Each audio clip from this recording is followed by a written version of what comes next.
It's Professor Dave. Let's learn the past subjunctive. He knows a lot about all kinds of stuff. Professor Dave explains. We just learned the present subjunctive tense, so let's move on to the past subjunctive tense, or Congiuntivo Passato. This is a compound tense, and it will be easy to learn provided that you remember everything we went over when learning the passato prossimo. If you missed those tutorials, be sure to go back and check those out now. If you're up to speed, let's recall that passato prossimo uses the auxiliary verb avere with transitive verbs, and essere with intransitives. For example, io ho mangiato una mela. Loro sono andati a teatro. The past subjunctive will follow precisely the same rules to produce the subjunctive mood in the context of the past tense.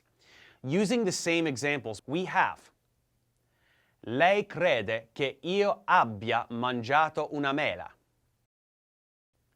Lei crede che loro siano andati a teatro. We will notice that the past participles used with passato prossimo are exactly the same as the ones used here. This means that the only difference is the auxiliary verb, avere or essere, changes from present indicative to present subjunctive. Io ho mangiato becomes lei crede che io abbia mangiato. Io ho ricevuto becomes lei crede che io abbia ricevuto. Io ho dormito becomes lei crede che io abbia dormito. So really, there's nothing terribly new about this tense, provided that we understand present subjunctive and passato prossimo. Just to be thorough, let's go through the entire conjugation with a couple verbs. First, parlare. Che io abbia parlato. Che tu abbia parlato. Che lui o lei abbia parlato. Che noi abbiamo parlato. Che voi abbiate parlato. Che loro abbiano parlato.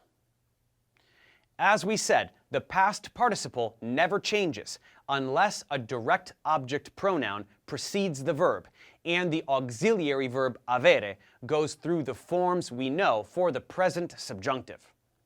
Let's do one more, andare. Che io sia andato o andata. Che tu sia andato o andata. Che lui sia andato o lei sia andata. Che noi siamo andati o andate. Che voi siate andati o andate. Che loro siano andati o andate. Just as with the present subjunctive, we notice that the first, second, and third person singular forms are the same, as the auxiliary verb is being conjugated into present subjunctive.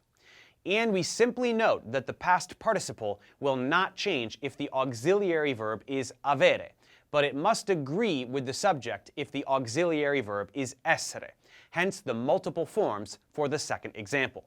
The only exception is if a direct object pronoun precedes the verb, as in the following. È un peccato che loro non siano venuti. È un peccato che la mamma non abbia portato i cannoli.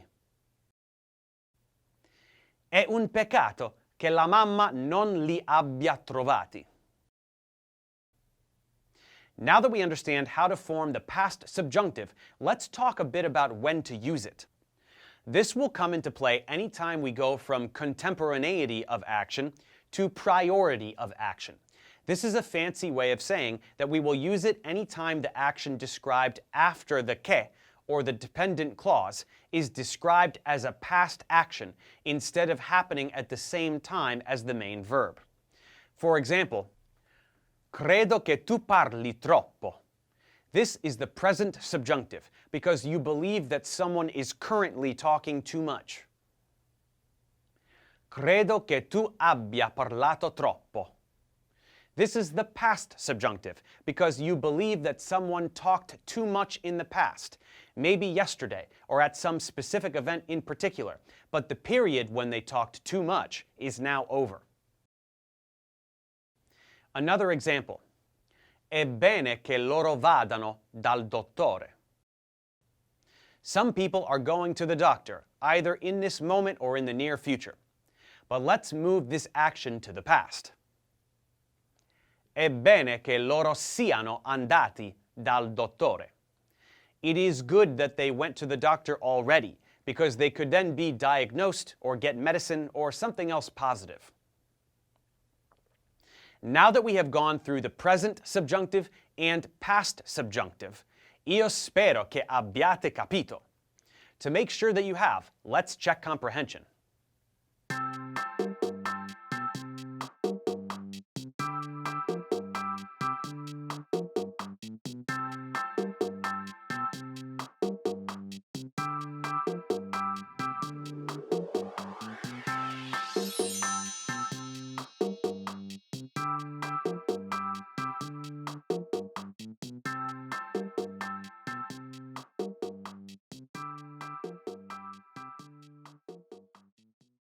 Thanks for watching, guys. Subscribe to my channel for more tutorials. Support me on Patreon so I can keep making content.